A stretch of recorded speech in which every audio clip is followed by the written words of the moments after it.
Hello student and फिर welcome again on my YouTube channel. मैं आशीष गोटवाल आज आपको फिर से क्वाड्रेटिक इक्वेशन के ऊपर एक वीडियो लेके आया हूँ जो आपके एक्सरसाइज 4.4 को रिफ़र करती है। टॉपिक का नाम है नेचर ऑफ रूट्स। दोस्तों इसमें क्वाड्रेटिक इक्वेशन यानी ax² + bx + c जो एक स्टैंडर्ड फॉर्म है उसके क्वाड्रेटिक फार्मूला के दौरान जो यूज़ करते हैं अपन, क्वाड्रेटिक फार्मूला जो उसको सोल्व करने के लिए यूज़ करते हैं उसके तीन कुछ केसेस हैं, यानी तीन कंडीशन है जो मैं आपको आज बताना चाहूँगा कि उसके ऊपर पूरी एक्सरसाइज ये डिपेंड है। तो दोस्तों अपना क्वाड्रेटिक इक्वेशन की स्टैंडर्ड फॉर्म आपको सबको पता है, ax² + bx + c = 0 होती है, जिसमें ये a b c की वैल्यू निकाल के और उस क्वाड्रेटिक फार्मूले में पुट की जाती है। यहाँ पे क्वाड्रेटिक इक्वेशन का एक और होता है कि a ≠ 0, यानी जो a होती है वो 0 नहीं थी, बाकी b और c टर्म 0 हो जाएगी, कोई प्रॉब्लम नहीं होगी अपन को, और उनकी हाईएस्ट डिग्री 2 होती है। तो फ्रेंड आगे बढ़ूंगा मैं। तो दोस्तों इसमें पहला केस है, यानी अपन क्वाड्रेटिक इक्वेशन में आपको बताया था क्वाड्रेटिक फार्मूला जब अपन सोल्व करते हैं तो वो फार्मूला था कि x निकालने का जो क्वाड्रेटिक फार्मूला था -b ± b² - 4ac/2a। इसको सोल्व करने पे दो रूट्स निकलेंगे।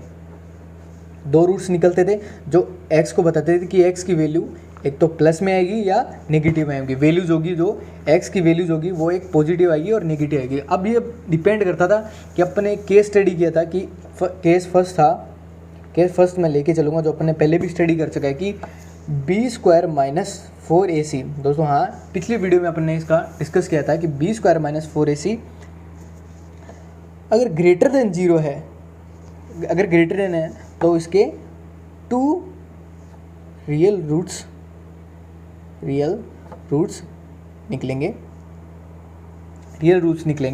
यानी प्लस माइनस निकलेंगे। एक बार प्लस को लेके करेंगे तो वो रूट्स निकलेगा, एक बार माइनस को लेके करेंगे तो एक्स का रूट निकलेगा।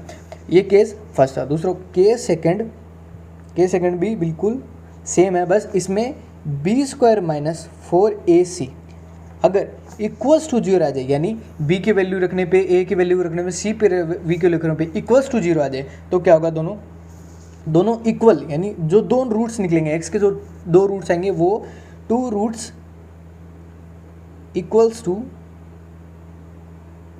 टू ईच अदर, यानी जो दोनों रूट्स आएंगे उनकी वैल्यू होगी, जो वैल्यू निकलेगी, जो डिजिट्स के अंदर वैल्यू निकलेगी वो एकदम इक्वल होगी, यानी सेम वैल्यूज निकलेंगी। केस थर्ड है अपने पास b² - 4ac अगर लेस देन 0 है, यानी अगर लेस देन 0 है, यानी b² - 4ac लेस देन अगर 0 है, उसकी वैल्यू लेस देन 0 यानी लेस देन 0 माइनस में जाएगी, उसकी वैल्यू माइनस में आ रही है जो 0 से कम होती है, तो दोस्तों इसके कोई भी रूट्स नहीं निकलेंगे। आपको क्वेश्चन वहाँ का वहीं छोड़ देना है, इसके कोई भी रूट्स नहीं निकलेंगे, नो रूट्स, यानी इसके आगे कोई भी सॉल्यूशन नहीं होगा। नो रूट्स पे आके अपन स्टॉप हो जाएंगे, ज़्यादा पैनिक लेने की जरूरत नहीं है, बस अपन को दो केस स्टडी करने हैं और ये केस थर्ड तो वहीं का मैं स्टॉप है, इसके रूट्स निकालने की जरूरत है क्योंकि इसके रूट्स निकालना पॉसिबल ही नहीं है। अगर पॉसिबल होता तो मैं आपको बता देता। तो दोस्तों अब मैं आपको एक क्वेश्चन लेके आपके सामने लेके आता हूँ। जो क्वेश्चन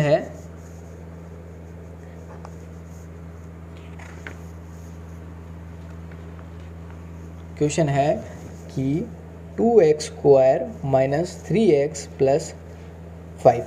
अब इसकी रूट चेक करना अपन को कि ये भाई कौन सा केस इस पे वेरी कर रहा है, case first second third, greater than 0 है, लेस देन 0 है, इक्वल्स टू 0 है, तो वो अपन को चेक करना है। तो दोस्तों ये स्टैंडर्ड फॉर्म है ax² + bx + c, जो अपने स्टैंडर्ड फॉर्म बार बार मैं आपको बताते रहता हूँ कि अपनी स्टैंडर्ड फॉर्म कौन सी होती है क्वाड्रेटिक इक्वेशन की। तो ax² + bx + c, तो इसमें से अपन a निकाल लेंगे, b निकाल लेंगे, c निकाल लेंगे। तो जो x जो फर्स्ट टर्म है उसका x के अंदर x वेरिएबल है, उसके अंदर जो मल्टीप्लाई में कॉन्स्टेंट है वो a होता है, सेकेंड टर्म में जो मल्टीप्लाई में होता है वो b होता है, और लास्ट जो सिंगल टर्म होती है यानी सिंगल कांस्टेंट होता है उसको c लेते हैं। इसमें a 2 है, b -3 है और c 5 है। अब दोस्तों पता चलना है, अपन को कैलकुलेट करना है कि इसका जो रूट्स है वो एग्जिस्ट कर रहे हैं नहीं कर रहे हैं, यानी इसका रूट्स निकलाएंगे या निकलेंगे। तो अपन को करना है कि b² - 4ac को पहले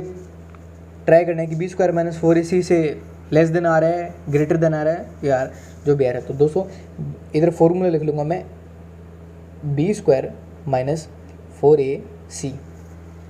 अगर रूट्स निकलेंगे तो इसके अकॉर्डिंग ही निकलेंगे। तो b² equal to 4ac, b² की इसकी वैल्यू निकालेंगे यानी b रखेंगे। तो अपना b क्या है, -3 का स्क्वायर माइनस 4a 2 है, c 5 है। इसको आगे सोल्व कर लूँगा। फर्दर सोल्व करने पे तो रूट के अंदर स्क्वायर के अंदर कोई भी नेगेटिव वैल्यू दे वो अपने आप ही पॉजिटिव हो जाती है। तो 3 का स्क्वायर 9 होता है, माइनस 4 × 2 8, 8 5 जा 40। इसका सीधा आएगा माइनस का 31। दोस्तों अब अपन को देखना है कि ये केस वेरी कर रहा है। हाँ, केस ये वेरी कर रहा है कि b² माइनस 4ac की जो वैल्यू आई है वो लेस देन 0 है। लेस देन 0 क्योंकि ये वैल्यू -31 है। वैल्यू इसकी -31 है, ये जो क्या होती है, 0 से कम ही तो होती है। -31 0 से कम ही है, तो इसके नो रूट्स निकलेंगे, यानी कोई भी रूट्स नहीं निकलेगा इसका आगे। और ये इसका आंसर है, यानी रूट्स इसके एग्जिस्ट ही नहीं करते। ठीक है दोस्तों, अब आपका क्वेश्चन इसी एक्सरसाइज 4.4 का एक क्वेश्चन है कि अगर क्वेश्चन सेकंड है कि क्वेश्चन दे रखा है कि 2x² + kx + 3 = 0, जिसके अंदर k की वैल्यू निकालनी है अपन को। और इसके मतलब इसने k की वैल्यू पूछी तो ऑफकोर्स इसके दो रूट्स निकलेंगे, यानी k की वैल्यूज आएंगी। ये 2x² + kx + 3 जो पढ़ने लिया तो ये स्टैंडर्ड फॉर्म में है, आपको सीधी स्टैंडर्ड फॉर्म में रखनी है। तो ये k आ गया तो आपको डरने की ज़रूरत नहीं। ये भी एक इसके सामने जो कोई भी कांस्टेंट है जो वेरिएबल के साथ एग्जिस्ट कर रहा है, डरने की ज़रूरत नहीं है। सेम अपन को a, b और c की वैल्यू निकालनी है। जो a की वैल्यू है वो 2 है और b की वैल्यू k है, यानी सेकंड टर्म में जो x वेरिएबल के साथ जो मल्टीप्लाई में है कांस्टेंट, उसी को ले लेना है। यहाँ पे 3 हो, 2 हो, कोई भी हो, 1 हो, कोई भी मैटर नहीं करता अपन को। और जो सिंगल टर्म है वो c होती है, c लिख लिया। अब दोस्तों अपने पास फॉर्मूला था b² - 4ac। इसके अकॉर्डिंग अपन को वेरी करके देखना था कि भाई इसके रूट्स एग्जिस्ट करते नहीं करते, और k की वैल्यू निकालनी पड़े। तो k की वैल्यू निकालने के लिए अपन को क्या करना पड़ेगा, इक्वल्स टू 0 करना पड़ेगा, यानी k सेकंड, यानी b² - 4ac को इक्वल्स टू 0 रखना पड़ेगा। जो डिस्क्रिमिनेट रियल रूट्स निकलते हैं, डिस्क्रिमिनेट सुनिए यानी भेदभाव रूल्स निकलते हैं, यानी कोई भेदभाव नहीं होगा, इक्वल्स टू 0 हो जाए, उसको सीधा उसको 0 पुट कर देंगे। दोस्तों यहाँ पे a की वैल्यू आई थी 2, b की वैल्यू अपन ने निकाली 3, c की वैल्यू आई थी 3 है। दोस्तों फॉर्मूले के अंदर b² - 4ac = 0 रखा। बताया था आपको कि कैसे सेकंड लेना कि अगर k की वैल्यू निकालें तो उसको इक्वल्स टू 0 रखने पड़ेगा, तभी k की दो वैल्यूज आएंगी। और दो वैल्यूज आ रही है यानी इक्वल वैल्यू आएंगी उसकी k की। तो ये सेकंड रूल पे करेगा, डिस्क्रिमिनेशन रूट होगा, रूट्स निकलेंगे इसके। तो b² क्या है यहाँ पे, b² k² अपना -4a अपना 2 है, c अपना 3 है, इक्वल्स टू 0। तो ये आ गया k² - 4 × 8, 8 3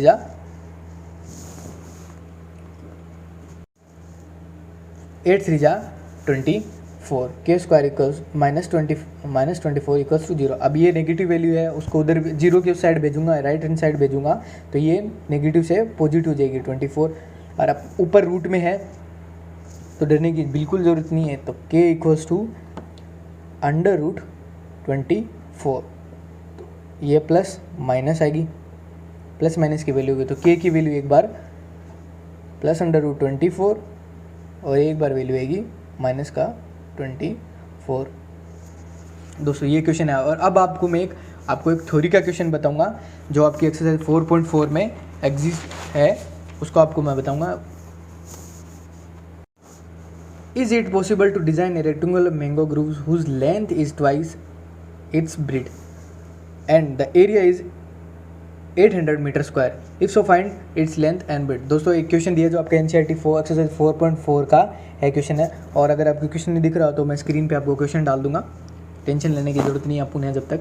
तो दोस्तों यहाँ पे एक क्वेश्चन ये है कि इट इज़ ए पॉसिबल, यानी एक डिज़ाइन पॉसिबल है कि डिज़ाइन करना रेक्टेंगुलर मैंगो ग्रुप्स, यानी मैंगो ग्रुप्स होता है उसको रेक्टेंगुलर शेप में डिज़ाइन करना है जिसकी लेंथ उसके ट्वाइस है किसके, ब्रेड्थ के, यानी लेंथ है जो ब्रेड्थ के ट्वाइस है and the area is at 800 metre square और उसकी लेंथ एंड ब्रेड्थ लगानी है। तो दोस्तों सबसे पहले अपन लेंथ को ले लेंगे अपन। Let length will be L and breadth of mango group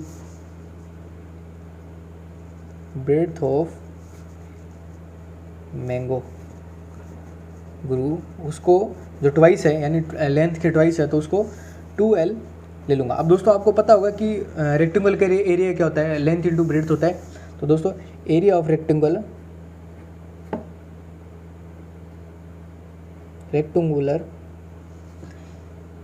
mango groves equals to area of rectangle mango grooves equals to length into breadth। Length तो ब्रेड्थ होता है। तो दोस्तों अपन ने यहाँ पे एरिया निकालेंगे। एरिया निकालने के लिए लेंथ अपनी L ली थी अपन ने और जो ब्रेड्थ है वो 2L ली थी, तो इक्वल्स टू 2L स्क्वायर आ जाएगा। और दोस्तों अपने एरिया ऑफ रेक्टेंगुलर इसने दे रखा है कि and the area is 800 metre square, तो इसको मैं 2L square equals to area of rectangular mango groves इसने दे रखा है कि 800 है। तो दोस्तों यहाँ पे 2L स्क्वायर यानी इसको आगे मैं कैलकुलेट करूँगा तो L square equals to 800 upon 2 आएगा। L 2 कैंसिल हो गया, 400 आएगा। L स्क्वायर इक्वल्स टू 400 और L equals to plus minus under root 400 करने पे L की जो वैल्यू आएगी वो आएगी 20 प्लस माइनस का 20 आएगी। अब दोस्तों इस अपन को कुछ भी नहीं करना है, बी स्क्वायर माइनस 4AC वाला फॉर्मूला है उसी के अकॉर्डिंग इसको सोल्व कर लेना है। तो बी स्क्वायर अगर माइनस 4AC का अगर आप सोल्व करोगे तो भी आपकी यही वैल्यू आएगी कि जो ब्रेड्थ अपनी एल की वैल्यू आएगी वो प्लस माइनस 20 आएगी। तो ब्रेड्थ दोनों की सेम रहेगी। एक ब्रेड्थ लेंथ होती है वो कभी नेगेटिव नहीं होती, तो एल हो गई 20 और ब्रेड्थ भी इसके सेम है। फ्रेंड्स ये इसकी ब्रेड्थ आ गई, ब्रेड्थ आई है 20। आपको बताया था कि लेंथ नेगेटिव नहीं होती है, तो अपन को अब लेंथ निकालनी है। ये तो अपनी ब्रेड्थ आ गई यानी ब्रेड्थ आ गई अपनी 20। अब दोस्तों लेंथ इसने बताया था कि जो लेंथ है वो ब्रेड्थ के ट्वाइस है, यानी जो लेंथ है वो क्या है 2L है। तो L इक्वल्स टू जो स्मॉल L तो वो वाली लेंथ ली है और जो बिग वाली यानी बड़ी लेंथ है तो उसको मैंने कैपिटल L लेके दिखाया। तो L अपनी आई है 2 इंटू ये B मान लेता हूँ मैं, यानी ब्रेड्थ ट्वाइस है लेंथ की। तो दोस्तों 2 इंटू बी की वैल्यू अपनी 20 आई है, तो L इक्वल्स टू 40। ये दोस्तों ये लेंथ आ गई है और ब्रेड्थ अपनी जो है प्लस माइनस 20 थी, तो लिख देता हूँ अंदर लेंथ इक्वल्स टू 40। ये 40 आ गई है। दोस्तों thank you for watching my video. अगर आपको कोई भी डाउट हो तो आप नीचे कमेंट करके बता सकते हैं। Thanks again.